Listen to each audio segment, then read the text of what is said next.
से अलग, हम भी हैं तुमसे अलग, कैसे गाएं कैसे नाचें ये सब मुझको नहीं पता है।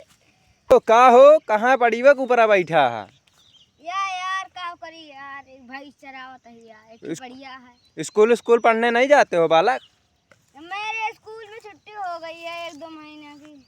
ओहो, तो आप क्या कर रहे हैं इस समय? भाई चरा रहे हैं। भैंस चरा रहे हो, पड़िया के ऊपर बैठे हो? बैठे हैं।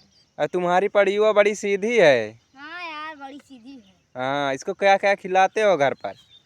घास खिलाते हैं और भूसा, हाँ आटा चलाई थी। हाँ ओ का कहा थे, अरे दिन ना आते यार। का कहत रहे?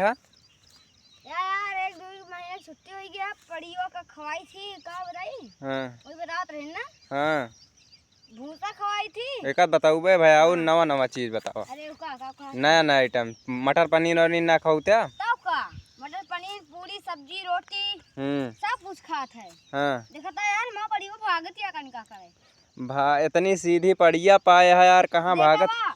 कहाँ भागत या भागे ना यार। तू यार छोटू कहाँ डरात है? यार हमको गिरा देता। कैसे ऐसे गिरा दे, देखा कहाँ भागे देखा बा? वो खजुआवत या चले दे ऐसे चले। अरे भाई हाँ चले दा, चल पाड़ो, रुक जा पाड़ो, रुक जा रुक। देखा कितना सीधी है।